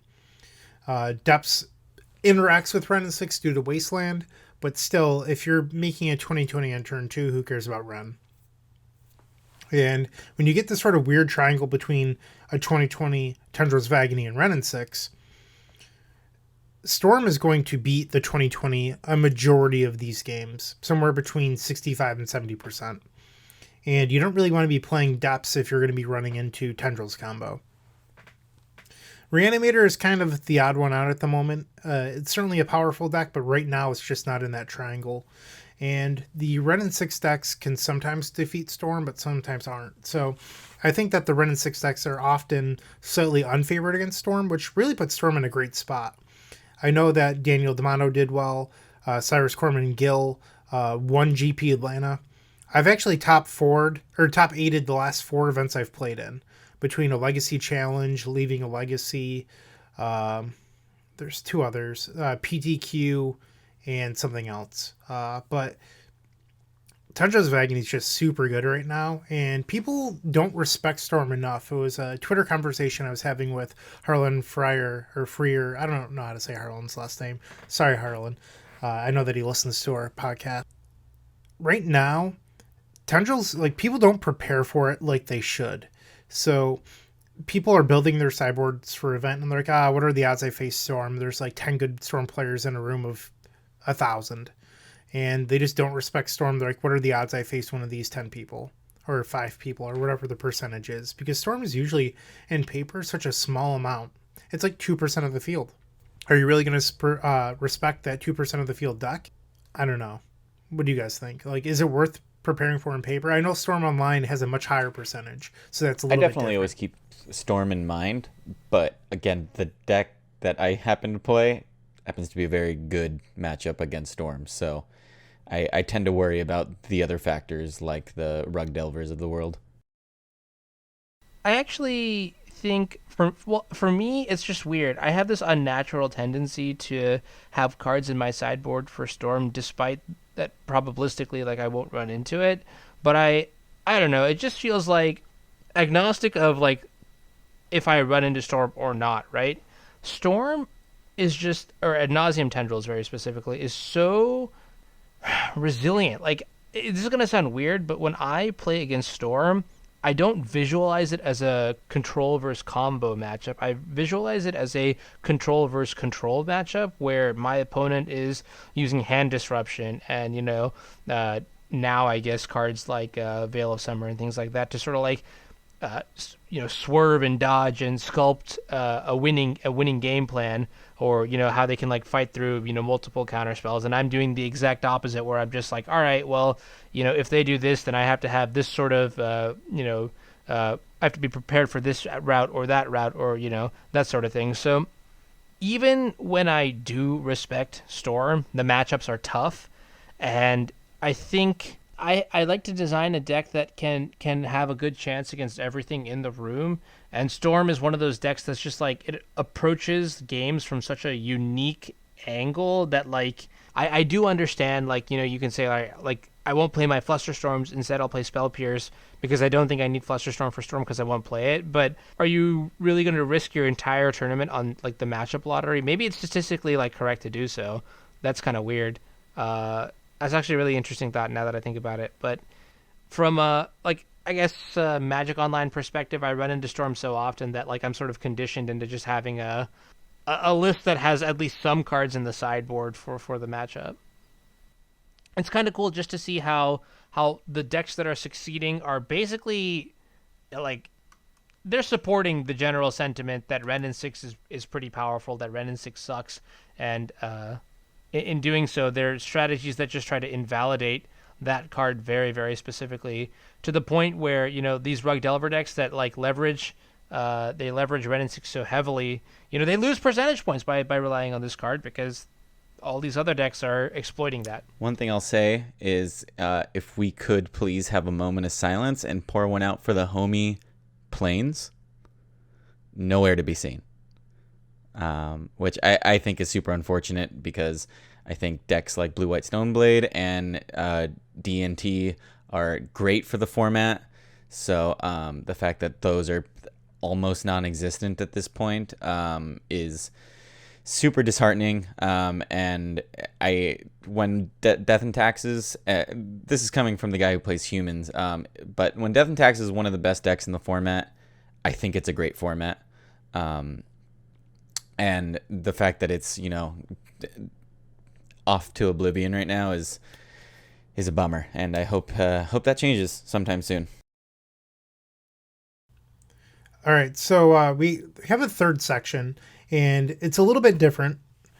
But I was watching through Twitch chat and reading everyone's comments throughout Eternal Weekend, and there are a lot of people clamoring for something to be banned out of these, quote, Delver Secrets decks. And a lot of people were pointing towards Ren and 6, and our conversation so far has also included a lot of Ren and 6.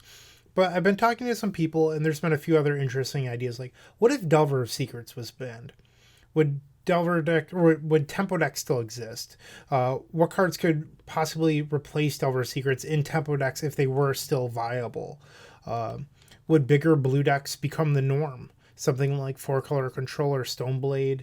And does the format actually benefit? So these are the questions we're asking, and I don't know on all of them, but I think it would certainly make Legacy a little bit more interesting. I'm not sure if it would actually help Legacy in the long run, but I think brainstorming a world without Delver Secrets certainly piques my interest. Anurag, what do you think? Well, let's start with the first question you're asking, which is, would Tempo decks still exist? I think, oh my god, like just like the thought of banning a card like Delver of Secrets. Sorry, I'm still trying to digest this because Delver of Secrets is like, it kind of feels like a sacred cow where it's just like, why would you ever ban Delver of Secrets? Like that card isn't really it. And I mean, yeah, I kind of see it, right? But now the more I think about it, right, Tempo decks would technically still exist because the real card that makes Tempo decks functional isn't really Delver of Secrets. I think it's probably like Deathrite. What did I say? Deathrite. I mean, I'm getting tired. It's not Delver, but it's Daze, right? Daze in conjunction with your cheap threats like Deathrite Shaman. That's where my thought process was way too ahead of the time. Or like Hex Drinker, or you know whatever it is, your Tarmogoyfs and what have you. That's the card that like forces your opponent to like stumble a little bit, if that makes sense, where they don't necessarily get to play on the curve with you. That's what allows you to create, you know, advantageous board states while your opponent is trying to catch up on mana to keep up with what you've got on the board. So one quick thing about one of your comments, you're like, why Delver Secrets? And you like asked it like it was a silly question, but should blue really have the most aggressive creature ever printed? It's a 1-mana 3/2 flyer. It is literally the most aggressive creature ever printed, and it's the best creature for what it does. And I don't know if blue actually deserves that. And I know as a blue mage, you're rolling your eyes and probably chuckling at me, but it seems much more like it should have been a red card. And I think that's part of the issue is Delver secretly, blue gets all these tools that it doesn't deserve. Like Snapcaster Mage probably should have been a red card. Its ability is recoup. And blue tends to absorb other colors' abilities, it seems like. And Delver Secrets is probably a mistake, and I think it's a fair question to ask. You know what else? Like you're saying this, and I'm just like, I'm not laughing at you. In fact, I'm in the other. I'm just like preach because, all right, hear this out. All right, this is the biggest bullshit. Why is True Name Nemesis blue? You know what I mean? Like that's just the power of blue. We get cards we don't need. I mean, I don't know. You're right. Delver Secrets probably Ren and should Sex not shouldn't be have blue. been. Oh, wait a minute. It's not blue. To answer your question too, Brian, yeah, I think tempo decks would absolutely still exist. I think since I've been playing Legacy, there's always been Delver decks, but there's also always been a Delverless Delver deck. Or you always see someone that's trying to play Delverless Delver, which is exactly what it sounds like. It's trying to do the same thing, where it's trying to be low to the ground, and be ahead of their opponent in tempo and stuff without the card Delver of Secrets. Because while Delver of Secrets is an incredibly powerful card, and when played early with protection, gets the job done, it often is just like a bad top deck a lot of the times. It's really bad if you're in a field of Terminus and such. So that's kind of my reasoning behind it, is like the term tempo and the term Delver are not the same thing. They're not synonymous. I would call Delver, it's a sub archetype of tempo. It's a deck that is a tempo deck, but then it is also like its own thing. And I think tempo is greater than that, and can still be reached without the card Delver of Secrets easily, even, I would say. I tend to agree with the two of you. There's a very popular tempo deck that sees play right now that does not play Delver of Secrets. It can, it just doesn't. And that's Death Shadow. Death Shadow doesn't play Delver, or at least it doesn't have to. A lot of people just run your Death Shadows, your Mega Anglers, and then they run Stubborn Denials and things like that. And I think that's one option for the future if Delver of Secrets were to ever leave. It runs very similarly, but you have to wait a turn or two to deploy your threats. And then this might not be the most popular opinion, but I look at Infect as a tempo deck. It just happens to have a combo-esque finish, but it plays very similarly. Yeah. Infect is a really good example of a tempo deck that does not play Delver. Absolutely. Death Shadow, I feel like you see Delver in those kind of decks just because it's free to play Delver. But, if Delver theoretically was banned, like, I'm pretty sure Death Shadow would be like the go-to, or one of the two go-to, quote, tempo decks in the format. I will say one more thing, and that is tempo decks would still exist. I think the quality of the card Delver Secrets is really good, just because it can flip very fast into a very aggressive threat. But in a lot of these like mid-rangey Delver mirrors, for example, in the match that I described earlier, like Delver is not even that good of a card. In between games like 2 and 3, or when Javier was on the draw against Andrea, he actually boarded his Delvers out. And that's kind of a crazy sort of revelation that just like over the years, the power creep is kind of real, and just like the quality of cards and creatures that we've been getting. And Delver is a very good card, but by no means is it, as powerful as it used to be. I do think that it was substantially power before, but now that the power level of other cards has also increased, I think that means that, relatively speaking, Delver has technically gotten weaker. Yeah, definitely agree. And that's what I was kind of saying earlier, is that at Delver sometimes is just a 3/2 flyer that doesn't really do much. The opponent doesn't care about it. And that's a really like simple way to put it. But I think what perpetuates the Delver decks right now isn't the card Delver of Secrets. I think it's the cards surrounding it. And as we alluded to earlier, it's just these cards that are so hyper efficient that they make these other cards that may not normally be so powerful seem way more powerful than they actually are. I don't know if that's weird to say. No, I think I get what you're trying to say, and it's kind of a weird realization, right? Because I played against Blue Red Delver the other day, and I played against it multiple times, where games are like, all right, they play a Delver Secrets on turn 1, and it's not actually the threat that they're trying to get to protect, it's like a sponge for removal, because then I kill the Delver and then they untap and then they play their their Dreadhorde Arcanist, or they'll purposely like play two Delver of Secrets into play. I'll Supreme Verdict or Terminus it, and then they'll untap and slam like a True Name Nemesis. You know what I mean? The fact that Delver of Secrets is almost like a means to an end. Or on the flip side of that, even is sometimes it's so innocuous that they ignore the Delver and are so worried about these other threats like the Tarmogoyf and the True Name Nemesis that they kind of forget that they're taking 3 a turn, right? Yeah, I mean, it's kind of hard to forget that you're getting domed, but I like yes, you know what I mean. Like you get so caught up in just like, well, if I use my plow now, or if I do action XYZ now, like what do I do later on? And maybe that just means that Delver of Secrets is actually like Dead Devil's Advocate. Like that's what makes it critical, right?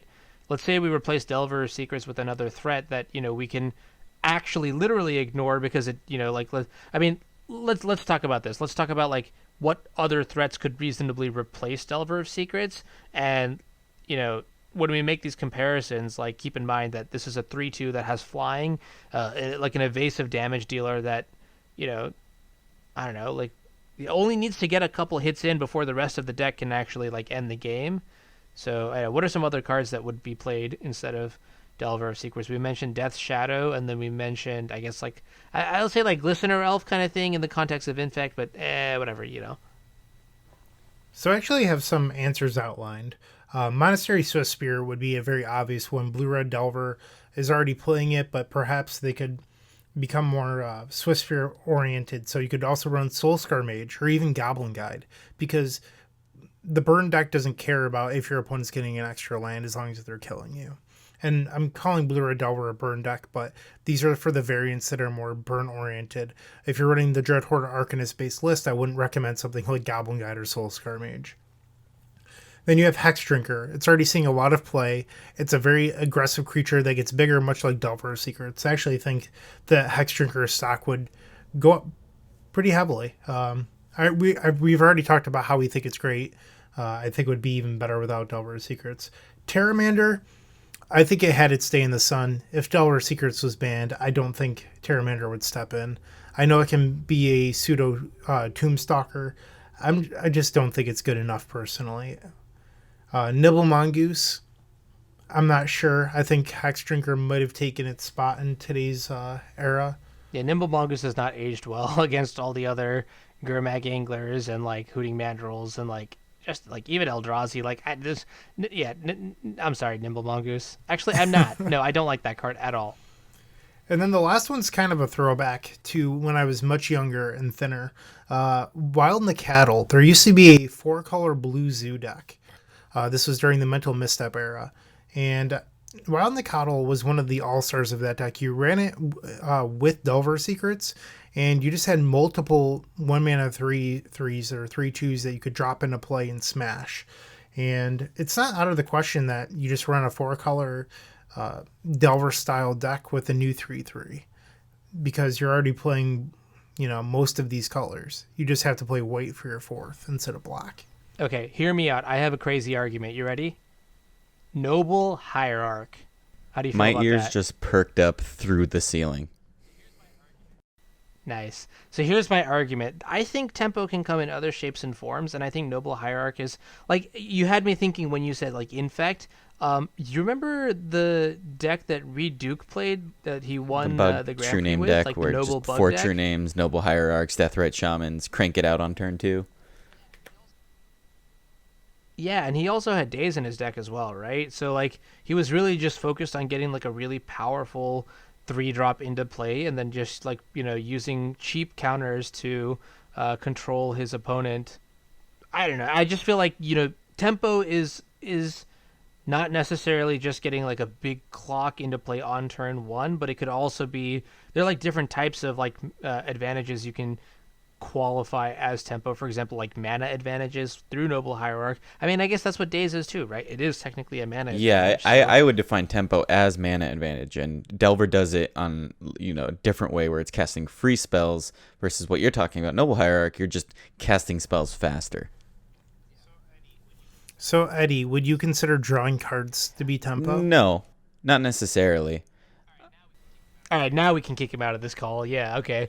You had your time, Eddie. I mean, I think that's card advantage, right? That's a different thing to.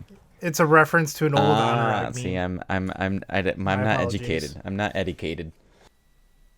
Yeah, the meme where you know that picture of the guy looking at the butterfly and is like, "Is this whatever?" I was drawing cards and I was like, "Is this?" Sorry, tempo? was that an ethical question? I'm not very good at those.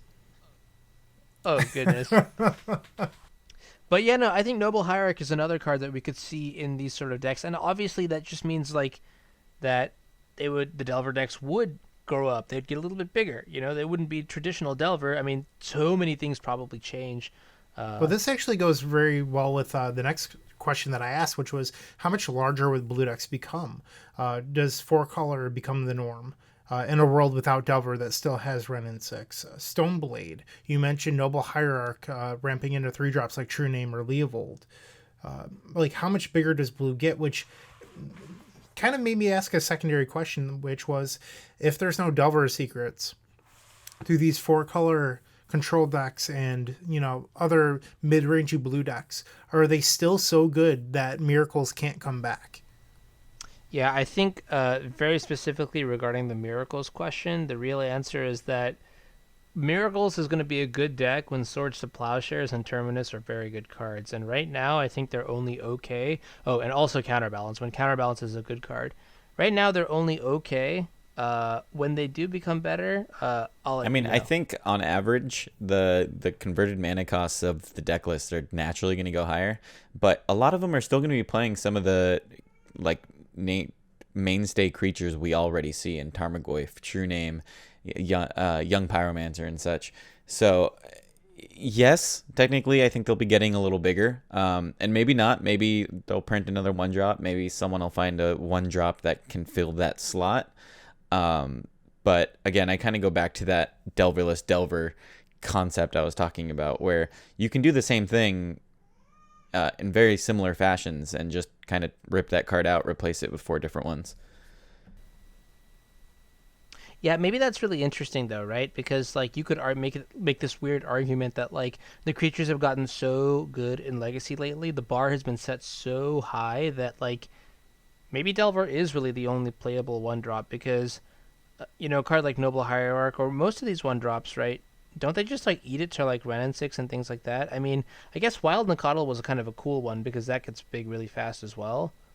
So I think one of the issues with Delver Secrets is actually very similar to Reanimator, where you can compare Delver Secrets to Gristlebrand, where Gristlebrand, the next creature that you want to reanimate is so far down on the list that you don't even know what it is anymore. Like, what are other 1-drops that even compare to Delver Secrets? There's just so few of them that I think it's actually somewhat boring.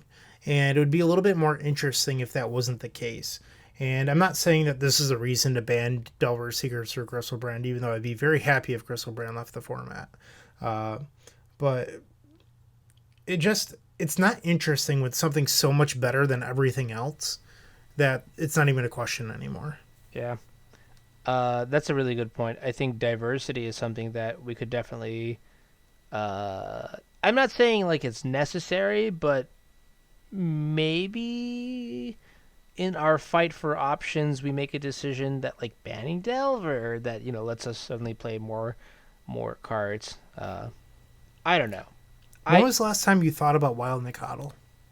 Oh, you want to know the real answer? It was like a year ago. I was at an SCG Classic. No, it was maybe a Legacy Open, and Jesse Hatfield played turn 1 Nacatl, turn 2 Nacatl in like literal 2017 or 2018. I got beat down by Nacatls, and I almost lost the match. It was like a really, really close game. I think he... what's that? Does the domain... Tribal Flames? That only kills creatures, right? No, that can that only dome hits you. creatures? Hits players. Oh my god! I think that's the card that I was trying to dodge, and I was nervous the whole time. That's the point. I was nervous the whole time. All right. So in this hypothetical world where Delver Secrets is no longer in Legacy, does the format actually benefit? It's weird because I thought like when I think of no Delver in the format, I think what decks actively benefit from it.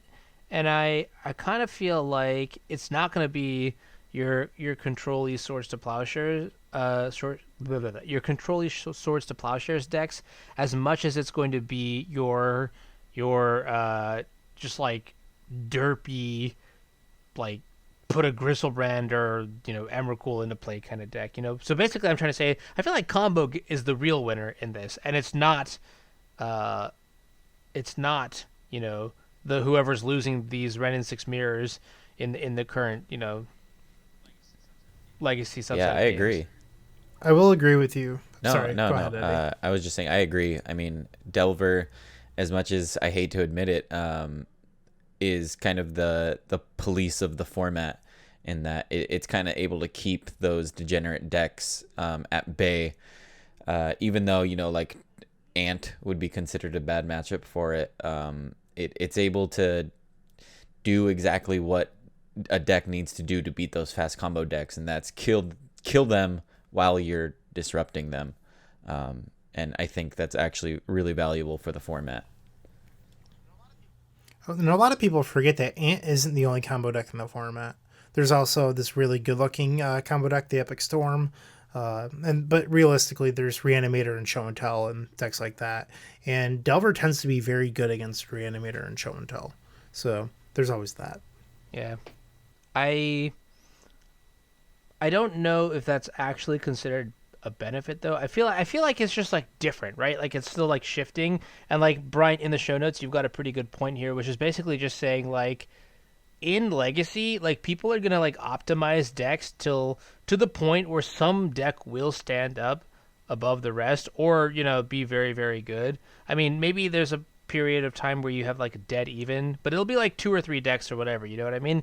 And then I feel like people will then say like, oh, it's just a rock paper scissors format. Like there are always going to be decks that are better than other decks. So I think maybe it's just inevitable that we're going to be in a sort of situation where like one deck is going to be better than others. I guess the question is, how would you like to be filleted? You know what I mean? Like Delver of Secret, like I would at least like to lose to the best deck. What I'm trying to say is like when I lose to the best deck, I hope that I at least got to play some Magic. You know what I mean? That makes sense. Yeah. I mean, my final point for this is I think Delver of Secrets is not the issue, and I think that, as I said earlier, the issue is the cards surrounding Delver and kind of shining the light at it while they're deceptively really carrying the deck and making it better. Something here we see is that there were 6 copies of Delver in the top 8 of Eternal Weekend, but there were 32 copies of the card Brainstorm, right? You knocked that off. I mean, I'm just here.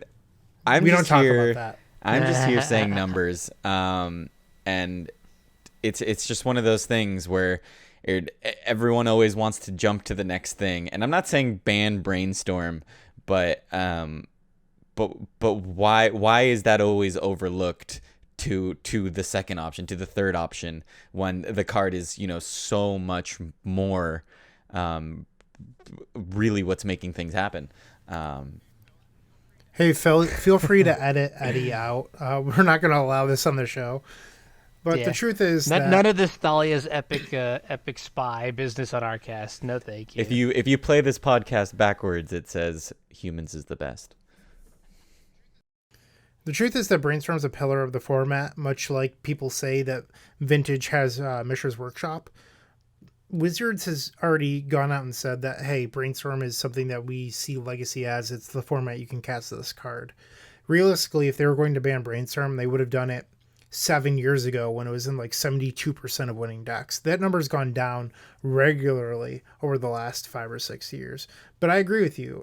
There's periods of time where Brainstorm's at a higher percentage, but it's never going to get back to that insane number that it was at. And if it was going to be banned, it probably would have been banned then. My point being, though, is that I like I said, I don't think Brainstorm should be banned, but again, I don't think Delver should either. I think the card that should be banned is the card that goes alongside both of those cards. that also makes the non-brainstorm decks inept, which, if we go back to it, is Ren and 6, right? And honestly, I'm not even sure if I support any bannings. I think it's still a little too early to tell. I'm someone that likes to let people shake things out. And I mean, we're getting to that point with Ren and 6, but one of the things about Legacy, and I actually talked about this with one of my opponents at the Leaving a Legacy Open, is there aren't really like Delver players or Miracles players. I mean, Anurag somewhat, but there's blue players, and a lot of blue players just switch to the next best blue deck depending on what's good right now. Like some people will play Delver, then 2 weeks later they'll be playing Blade. If Miracles becomes the best deck, they'll be playing that in a month.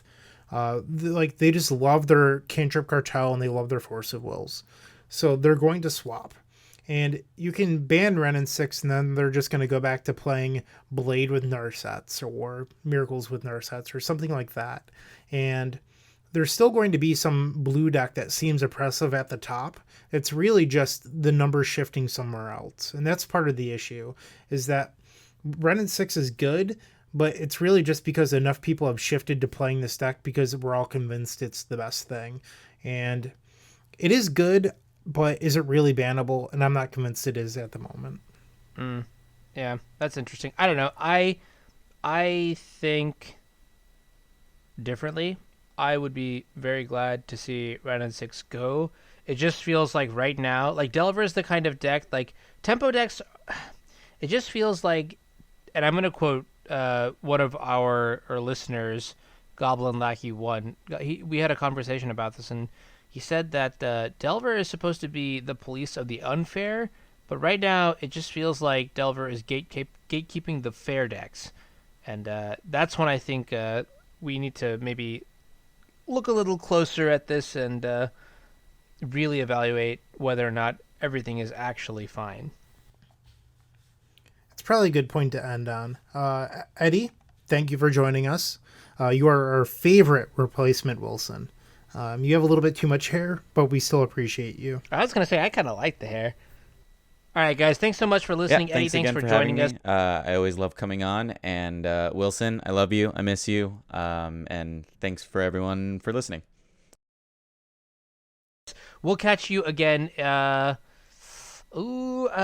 like 2 weeks, I think. Right? Is that our weekly schedule? I don't even know anymore. We'll see if we can get Wilson back on the cast, but he has been busy, and he does say thank you so much for listening. On that note, have a good night and or good day, wherever you are. The Eternal Glory Podcast. Here with me today, I have Anurag Das of Eternal Weekend and Brian Cook. Should I end this man's life?